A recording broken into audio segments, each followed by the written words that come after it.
Welcome to another riveting episode of Restless Killers and Mysteries with Roger Heilig, the podcast where we dive deep into the murky waters of notorious crimes, unsolved mysteries, and the people behind them. Today's episode is sponsored by Beyond, the Grassy Knoll, How JFK's Death Changed American Society Forever by A.M. Wolfe, available on Amazon and Audible. So, if you've got a thirst for knowledge and a knack for conspiracy theories, that book is definitely one to add to your reading list. Now, let's get into today's tale of intrigue. An event that made front-page headlines and left Hollywood in a state of shock. No, it's not the latest tabloid scandal or a blockbuster thriller, but it certainly felt like something out of a movie. Today we're diving into the infamous shoplifting case of Winona Ryder. Yes, folks, the same Winona Ryder who charmed us with her roles in classics like Beetlejuice, Edward Scissorhands, and Heathers. Picture this, it's December 2001. The holiday season is in full swing, and while most of us are busy wrapping presents and sipping eggnog, Winona Ryder gets caught shoplifting at Saks Fifth Avenue in Beverly Hills. The list of items? Over $5,500 worth of high-end goods, including a Marc Jacobs sweater, a Gucci dress, and several hair accessories. Now, mind you, Winona was no petty thief. She carried a heavy price tag, and her actions carried some serious consequences. But why? Why would one of Hollywood's beloved stars feel compelled to swipe items she could easily afford? Was it a cry for help, a symptom of a deeper issue, or just an impulsive act that spiraled out of control? Spoiler alert, it's never just black and white, and this case is no exception. In today's episode, we'll peel back the layers of this high-profile incident, the media frenzy, the legal drama, and the rippling effects it had on Ryder's career. From her courtroom appearances to the public's divided opinion, we'll cover it all. And stick around till the end because I'll be sharing some insights on how public figures like Winona managed to bounce back from scandals that would obliterate the average person's career. So grab your favorite beverage, get comfy, and let's unravel this Hollywood saga together. Because remember, nothing is ever as it seems in Tinseltown. Ladies and gentlemen, you're in for a treat. Welcome to the world of Restless Killers and Mysteries. Winona Ryder? The name alone might conjure images of edgy, dark-haired beauty and a face that has graced some of the most iconic films of the late 80s and 90s. But before the term shoplifting ever shattered her name, Ryder was Hollywood's darling and a bona fide A-lister. Born Winona Laura Horowitz in October of 1971, she hailed from Winona, Minnesota. Talk about a destined name. Her parents were what you might call quintessential bohemians. Her godfather? None other than the psychedelic guru Timothy Leary. With such a colorful background, it's no surprise that Ryder's foray into acting was marked by its own brand of eclectic charm. She burst onto the scene in 1986 with her film debut in Lucas. Playing Rena, a friend to Corey Haim's title character, Ryder quickly caught the industry's eye. But it was 1988's Beetlejuice where she really made her mark. Cast as Lydia Dietz, the goth girl with a penchant for the macabre, Ryder showcased a blend of quirky sensitivity and otherworldliness that made her an instant hit. Moving forward, 1988 was also the year Ryder took on the role of Veronica Sawyer in Heathers, a black comedy that would become a cult classic. Here, she navigated the deadly high school cliques with a sarcastic wit that resonated deeply with audiences disillusioned by the era's typical teen fare. Winona wasn't just a teen icon, she transitioned into mature roles with ease. In 1990, she starred opposite Johnny Depp, her then real-life beau, in Edward Scissorhands. Directed by Tim Burton, the film is a modern fairy tale where Ryder played Kim, bringing grace and normalcy to a world of eccentricity. This role further cemented her status as one half of Hollywood's most beloved on-screen couples. Next, she took to literary adaptations like Duck to Water. With Bram Stoker's Dracula, 1992, Ryder was cast as Mina Harker, showing her ability to tackle period pieces with vigor and poise. Not slowing down, she then dazzled in The Age of Innocence, 1993, matching the legendary Daniel Day-Lewis beat for beat in a story of love and societal restraint, earning her a Golden Globe and an Academy Award nomination in the process. Little Women, 1994, followed, with Ryder playing Jo March, a role with a beloved literary history that she imbued with dynamism and warmth. This role was not just another addition to her portfolio, but also further solidification of her versatility, signaling her ability to lead an ensemble and bring classic literature to life. Beyond her dramatic chops, she continued to charm in lighter fare, such as in Reality Bites, 1994, a sharp commentary on Generation X's twists and turns, and Mermaids, 1990, where she shared the screen with Cher, managing to stand out even next to such a larger-than-life personality. As the 90s drew to a close, Ryder's career continued its upward trajectory. She tackled roles in Girl, Interrupted, 1999, a film where she played opposite Angelina Jolie, holding her own amid intense subject matter. She also ventured into the sci-fi realm with Alien Resurrection, 1997, proving no genre was beyond her reach.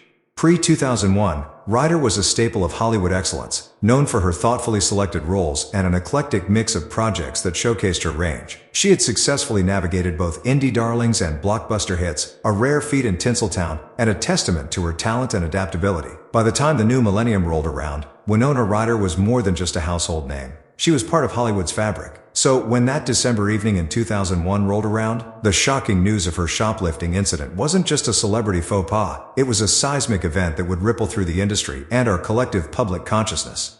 Alright, let's dive into one of Hollywood's most infamous moments, Winona Ryder's shoplifting escapade. Buckle up, folks, because this is going to be quite the tale. It was a crisp December day in 2001, right on the cusp of the holiday season, when Winona Ryder decided to embark on a little shopping spree. But it wasn't your ordinary go to the mall and spend your paycheck kind of spree. Oh no, this was something straight out of a dramatic script, and ironically, this drama would play out in the real world for all of us to see. Ryder, who at the time was already a celebrated actress with a golden resume, culminating credits from cult classics like Beetlejuice, and Heathers to Oscar-nominated flicks like The Age of Innocence and Little Women, ventured into the Saks Fifth Avenue store in Beverly Hills. For context, Saks is the epitome of luxury shopping, a place where the wealthy and famous would typically be seen. Once inside, the surveillance cameras captured Winona filling her shopping bags, and not with your typical grocery items. Oh no. She selected haute couture items like a Marc Jacobs sweater, a Gucci dress, and a Notori handbag, among other dazzling goodies. By the time she was done, the total value of the items came to a whopping $5,560. Yes, you heard that right. Over $5,000 worth of upscale merchandise. So you might be wondering, how did she think she was going to walk out unnoticed? Well, she didn't. Whether it was a momentary lapse of judgment or a daring thrill-seeking stunt, Winona was soon apprehended by the store's security. They'd been watching her moves on the security cameras the whole time. Picture it, a Hollywood star caught red-handed with a hodgepodge of stolen luxury items. Talk about a plot twist. The immediate reaction was nothing short of a media frenzy. Tabloids and news outlets ate it up like candy. How could they not? A beloved actress embroiled in an act of theft. It was the perfect scandal for front-page news. Headlines screamed in astonishment, and paparazzi camped outside her home and the courthouse, eager to capture every moment of this unfolding drama. Public reaction was equally intense, a mixture of shock, disbelief, and, let's be honest, a little bit of schadenfreude. Many couldn't wrap their heads around why a wealthy actress would resort to stealing. It wasn't like she couldn't afford it, right? Theories began swirling. Was it a cry for help? A psychological issue? A bizarre form of kleptomania? Everyone had an opinion, and the public discourse ran wild. Meanwhile, Winona's camp went on rapid damage control. Statements were issued. There were insistences that she'd been under the influence of medication that clouded her judgment, explanations that she was researching a role, and other attempts to mitigate the fallout. But the public had already drawn their lines in the sand. Some felt sympathy, seeing her as a troubled figure who could use compassion rather than condemnation. Others, however, saw it as a blatant abuse of her privilege and wanted her to face the full brunt of the law. This incident not only hogged the headlines, but also reshaped Winona's image overnight. For many of us, it was a moment of cognitive dissonance. The star of Edward Scissorhands was now the center of a real-life criminal investigation. Overnight, she morphed from Hollywood darling to the poster child of celebrity scandal. The scrutiny was relentless. Day after day, the media dissected each tiny detail, right from the brand of each item purloined down to the confused expressions on Winona's face as she was booked. Talk shows, podcasts, yes, like ours, and even late-night comedians had their field day with endless commentary and punchlines. This wasn't just news, it was entertainment of the most tragic kind, a front-row seat to a star's human downfall. And let's not forget the memes. This was 2001. A time when the internet was just beginning to find its voice. And folks, they sure did have a lot to say. Forums and early social media platforms buzzed with speculation, conjecture, and of course, plenty of memes portraying Winona in artful yet embarrassing setups. But that's just the tip of the iceberg. As we continue unraveling this case, we'll dive deeper into the legal wrangling that ensued, and the media hurricane that refused to dissipate, keeping the spotlight fixed firmly on Winona Ryder. Her story is more than just a scandal. It's a study in fame, fortune, and the fragility of public perception. Alright, so let's dive into the juicy legal drama that followed Winona Ryder's shoplifting incident. Picture this. It's 2001 and the world is reeling from the shock that America's sweetheart and goth queen extraordinaire, Winona Ryder, has been caught red-handed, quite literally, with a bounty of unpaid-for goods from Saks Fifth Avenue in Beverly Hills. Now, let's break down the courtroom theatrics and the spectacle that ensued. First off, the trial, oh boy, it was as high profile gets. Ryder was charged with felony theft and vandalism. The items she borrowed amounted to over $5,500 worth of designer clothes and accessories. What was she thinking, right? Some speculated a cry for help, while others just chalked it up to celebrity eccentricity. The courtroom was packed with reporters and paparazzi, snapping away every expression Ryder made. From the get-go, the strategy of her defense team was clear. Portray Winona not as a criminal, but as a troubled soul facing immense stress. They emphasized that she had no prior criminal record and was, in essence, a good person who made a mistake. The defense also presented medical records revealing that Ryder had been prescribed painkillers for a broken arm and anti-anxiety medication, claiming these drugs affected her judgment. But the prosecution was having none of that. They painted a picture of premeditation. Security footage showed Ryder methodically cutting off tags and putting items in her bag, not the actions of someone who accidentally forgot to pay. The district attorney argued that Ryder, despite her status and wealth, brazenly disregarded the law and must be held accountable like anyone else. The media, predictably, had a field day. The tabloid covers, the sensational headlines, everyone had an opinion. Some saw Winona as a tragic figure thrust into an unforgiving spotlight, while others were less charitable, casting her as a privileged star trying to skirt justice. Now, let's talk about the verdict. After a month-long trial, the jury found Winona Ryder guilty on 2 counts, felony grand theft and vandalism, but she was acquitted of burglary. Yes, burglary. Completely unimaginable for the girl from Beetlejuice and Scissorhands, right? Sentencing came next. The judge, in his wisdom, decided against jail time, perhaps recognizing the intense public scrutiny Winona had already endured. Instead, Ryder was sentenced to 3 years probation, 480 hours of community service, and ordered to pay fines amounting to $10,000. Additionally, she was instructed to attend psychological and drug counseling sessions. A pretty hefty sentence, but no orange jumpsuit involved. Now, let's dig into the court of public opinion, because that's almost as significant as any legal ruling. For celebrities, it might even be more consequential. Initially, fans were heartbroken, confused, and conflicted. Was it a mistake? A misunderstanding? Or had their beloved Winona really committed a crime out of some hidden desperation? The opinions were varied. The media coverage was relentless and occasionally brutal. Late-night hosts and comedians didn't miss a beat in cracking jokes at her expense, further tarnishing her public image. Yet there was also an undercurrent of sympathy. Some saw Winona as a victim of Hollywood's harsh limelight, a fragile artist unable to cope with the pressures and resorting to uncharacteristic behavior. Interestingly, a new narrative began to emerge in some circles, the idea of redemption and the resilience of the human spirit. Celebrities, as it turned out, could make mistakes and come back from them. And Winona's response to the public shaming was somewhat graceful. She didn't lash out, didn't play the blame game. She accepted the consequences and started her journey towards rehabilitation. All in all, the legal proceedings against Winona Ryder, coupled with the incessant media scrutiny, created a multifaceted and mesmerizing tale of fall and potential redemption. It was a case that tested the boundaries between fame and accountability, and set the stage for discussions on how public figures could find their way back after missteps. And many were eagerly watching, both hopeful and skeptical, to see just how Winona Ryder would rewrite her story. So, let's dive into how this shoplifting scandal, this unglamorous 5-finger discount, affected Winona Ryder's career. Now, keep in mind, this wasn't some small-time misunderstanding. This was headlining news. The arrest in December 2001 turned her into the poster girl for fallen Hollywood icons. Firstly, let's talk about what happened right after the incident. Prior to this event, Ryder was an A-list star with a string of successful movies like Beetlejuice, Scissorhands, and Girl, Interrupted. She was the face of 90s counterculture cinema. But oh boy, did things take a nosedive after Saks Fifth Avenue? The immediate impact was brutal. The actress went from being a beloved and respected figure to a subject of public ridicule and criticism almost overnight. Her previously squeaky clean reputation was badly tarnished. Filmmakers became hesitant to cast her, not wanting to attach their projects to the negative publicity surrounding her. Because, let's be real, Hollywood is driven by image, darling. In the early 2000s, Winona found herself largely blacklisted from elite projects. Offers for major roles dwindled. Being charged with grand theft and vandalism made directors and producers shy away. Box office uncertainty and the risk of being associated with her legal troubles were not things they wanted to gamble on. It was a time when the industry was less forgiving of personal missteps than it is today. We're talking a near-total career freeze-out here, folks. Take a look at her filmography right after the incident. Notice the gap? Films she did feature in were smaller, independent productions, far from the big blockbusters she had been accustomed to. She went from leading roles to supporting parts, often in films that didn't receive wide releases. Ryder was still working, but her star had definitely waned. Just like that, a leading lady turned into a fringe player.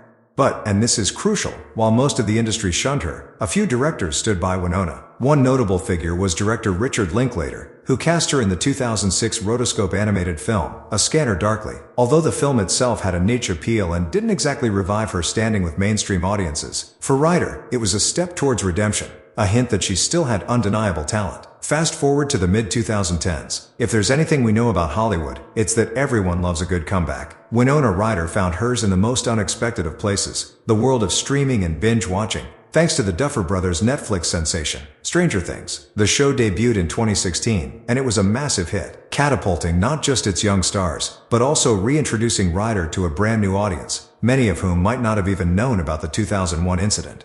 For Ryder, Stranger Things was a career renaissance. Her role as Joyce Byers showed that she hadn't lost her sparkle or her acting chops. She earned praise from critics and fans alike, effectively shedding the lingering stigma from her past. The success of the show translated into renewed respect and opportunities, proving that Hollywood might have a short memory if one has talent, resilience, and a touch of luck. Her resurgence showed that despite the incident, Ryder's talent would not be eclipsed. In a sense, the scandal humanized her. Winona Ryder ceased to be just a starlet and became a person with vulnerabilities, someone who could make mistakes and, more importantly, recover from them. Indeed, the actress's journey serves as a testament to the perils and possibilities of fame. It underscores that Hollywood can be as unkind as it is forgiving, and one's career can be a winding roller coaster of ups and downs. But if there's one thing we can take away from Winona Ryder's story, it's this: redemption in the eyes of the public is hard, but not impossible. Even in the world of unending scrutiny, there's always room for a comeback. Because let's be honest, who doesn't love a good comeback story? And isn't it reassuring to know that sometimes, just sometimes, Hollywood can take you back, embrace you, and cheer you on anew? So here's to Winona Ryder, the quintessential comeback queen. With grit, grace, and a dash of 80s nostalgia, she showed us that even a fall from grace doesn't mean the end of your game. Now, let's journey into the aftermath and reflection of the Winona Ryder shoplifting incident and how it impacted her public image in the long run. When the news first broke that Winona Ryder had been caught shoplifting from a Saks Fifth Avenue store, the immediate reaction ranged from disbelief to outright condemnation. Here was an established actress, known for her critically acclaimed roles in films like Beetlejuice, Edward Scissorhands, and The Age of Innocence, now in the spotlight for all the wrong reasons. Initially, the public and media were harsh. Headlines buzzed with a mix of shock and schadenfreude. Why would someone so successful and wealthy resort to stealing? They asked. The incident became fodder for late-night talk show monologues and parody skits, turning Ryder into a punchline. It was almost as if people forgot her impressive body of work overnight, with the shoplifting episode eclipsing her decade-spanning career. In the court of public opinion, Ryder had taken a severe hit. For years following the incident, her name was often tagged with a sort of celebrity scandal asterisk. The woman who had once graced the covers of countless magazines with her iconic looks and stellar performances now faced an uphill battle to salvage her reputation. But here's the fascinating part about Hollywood and public figures in general. They often have a spectacular way of bouncing back. The road is never smooth, and it certainly wasn't for Winona. But eventually, time has a way of reshaping public perception. Firstly, let's talk about the long-term effects on Ryder's public image. For several years post-incident, she noticeably stepped away from the limelight. Roles offered to her dwindled, and the projects she was involved in did not enjoy the commercial or critical success that she was accustomed to. It seemed that Hollywood had hit the pause button on her career. However, Ryder's fans remained loyal. Over time, many began to see the incident as a humanizing element rather than a permanent scar on her character. In an industry often characterized by artifice, Ryder's vulnerability and the very public mistake added layers to her persona, making her more relatable. People started to appreciate that celebrities are human too, prone to flaws and lapses in judgment. Then came the turning point in 2016. Winona Ryder's return to mainstream success with the Netflix sensation Stranger Things. It was an unexpected yet warmly welcomed comeback. Ryder's role as Joyce Byers, a frantic mother searching for her missing son in the eerie town of Hawkins, Indiana, showcased her acting chops once again. Her performance was praised widely, and it was as if her past misstep was a distant memory.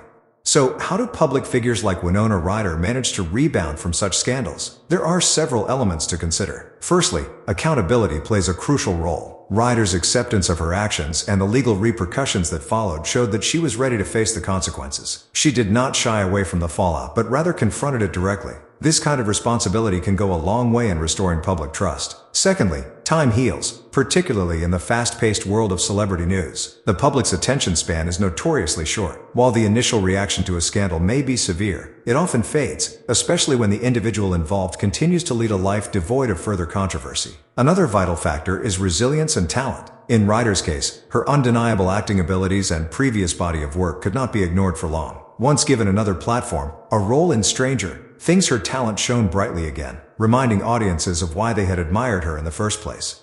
Lastly, successful comebacks often require a bit of rebranding. Ryder's venture into television with Stranger Things marked a new chapter in her career, presenting her in a fresh light. It was a step away from her 90s movie star image, showing her versatility as an actress. The lesson here is both profound and encouraging. Public personas are crafted over time, and missteps, while disruptive, do not have to be career-ending. Winona Ryder's story underscores the ability to rise from the ashes, carrying forward not just the weight of past roles, but also a renewed sense of self. As we bring this segment to a close, let's reflect on the nature of fame, forgiveness, and resilience. Winona Ryder's journey from a celebrated star to a scandal-plagued figure and back to an acclaimed actress is a testament to the complexities of human nature and the possibility of redemption. Public figures, much like everyone else, can stand firm, rebuild, and reinvent, proving that a single moment does not define a lifetime.